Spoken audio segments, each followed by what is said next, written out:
Imaginez un peu la scène. Un industriel brésilien veut acheter des composants électroniques à un fournisseur japonais. Notre Brésilien, il a des réaux, le japonais, lui, veut des yens. Logiquement, l'échange devrait se faire directement entre ces deux monnaies, non? Eh bien, pas du tout. Dans plus de 90% des transactions mondiales, le Brésilien va d'abord convertir ses réaux en dollars, envoyer ses dollars au Japon, et le japonais va ensuite les convertir en yens. Cette double conversion, ça crée littéralement 2 fois plus de frais bancaires. C'est une anomalie économique totale, et pourtant, c'est la norme absolue. Pourquoi diable deux acteurs économiques qui n'ont absolument rien à voir avec les États-Unis utilisent-ils systématiquement cette monnaie précise pour faire des affaires? Allez, on plonge là-dedans. Bienvenue dans cette nouvelle analyse où l'on va décrypter ensemble l'un des plus grands mystères géopolitiques modernes.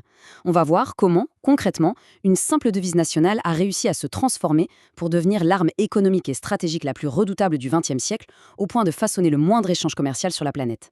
Pour comprendre comment on en est arrivé là, il faut vraiment voir ça comme un oignon qu'on va éplucher couche par couche.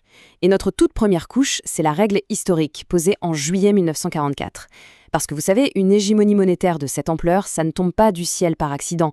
Ça se construit méthodiquement sur des rapports de force historiques extrêmement précis.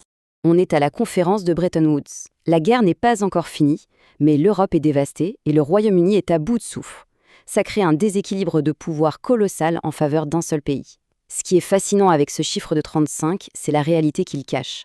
En 1944, les États-Unis détenaient à eux seuls environ 70% des réserves d'or de toute la planète. C'est juste énorme.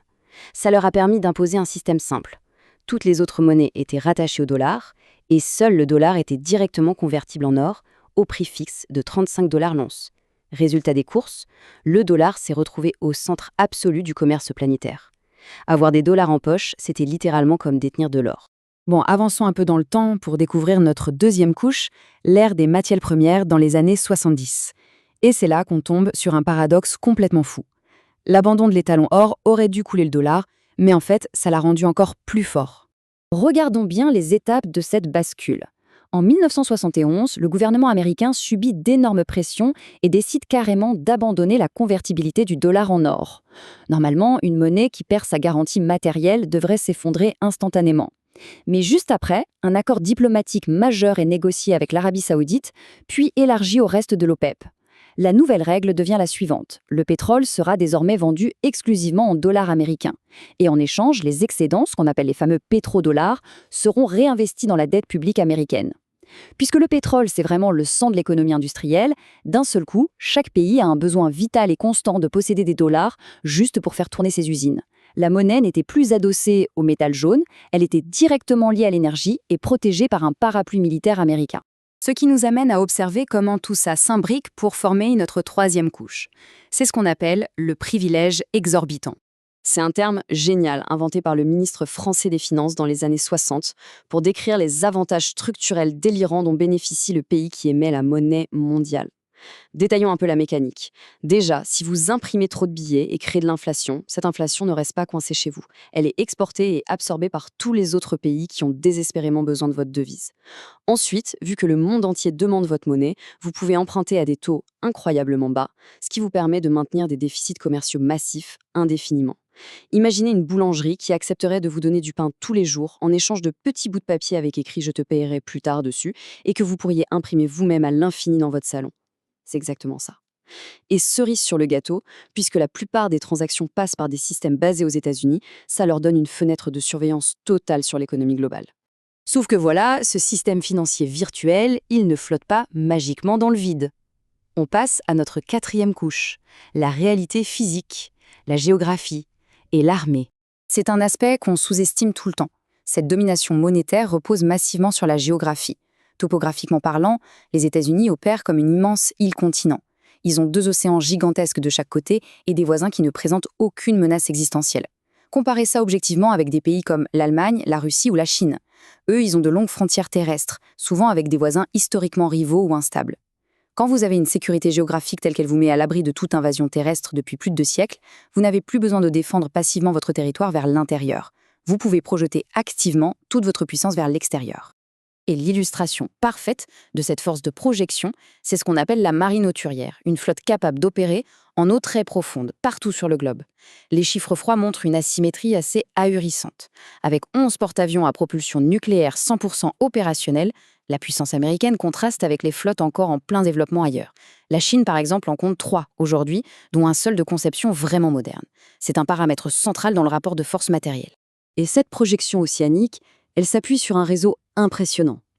750, c'est le nombre estimé de bases militaires américaines éparpillées dans plus de 80 pays.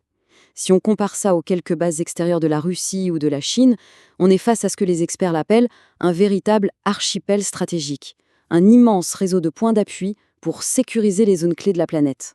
Mais alors c'est quoi le rapport direct avec la valeur d'un billet de banque? Eh bien c'est tout simple. 90% de tout le commerce mondial, hydrocarbures compris, voyage par bateau. Et l'emplacement de ces bases militaires s'aligne presque au millimètre près sur les grands points d'étranglement maritime. Le détroit d'Ormuz, Malacca, le canal de Suez. La marine agissant comme le policier des mers, elle s'assure que les flux de marchandises arrivent à bon port. En réalité, le système financier est totalement adossé à la certitude physique que ce commerce maritime mondial pourra toujours continuer à fonctionner sans entrave. Ce qui nous propulse vers notre 5e couche, l'arme des sanctions financières. Et c'est là que la toile d'araignée se referme.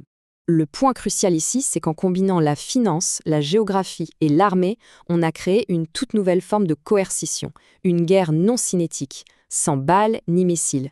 Il suffit de couper les artères financières. Regardez l'Iran. Leur simple déconnexion de l'infrastructure du dollar a fait s'effondrer leur monnaie nationale, sans tirer un seul coup de feu. Et le gel soudain de 300 milliards de dollars de la Banque centrale russe en 2022, waouh! Ça a envoyé un onde de choc sur toute la planète. Tous les pays ont soudainement réalisé une chose. Détenir des réserves massives dans cette devise, c'est exister au sein d'un système où vos milliards peuvent être confisqués en une fraction de seconde, d'un simple clic depuis Washington. Maintenant qu'on a vu tout ça, prenons un peu de hauteur avec notre 6e et dernière couche. Regardons le cycle historique des empires monétaires. Quand on a le nez dans l'actualité, on a l'impression que le système actuel est là pour l'éternité. Mais l'histoire économique nous prouve exactement le contraire. Toutes les hégémonies finissent par se disloquer. Du florin de Florence au ducat vénitien, puis le réal espagnol, le florin néerlandais et la livre sterling britannique, un motif implacable se répète. Historiquement, la durée de vie moyenne d'une domination monétaire absolue se situe entre 80 et 110 ans. Pas plus.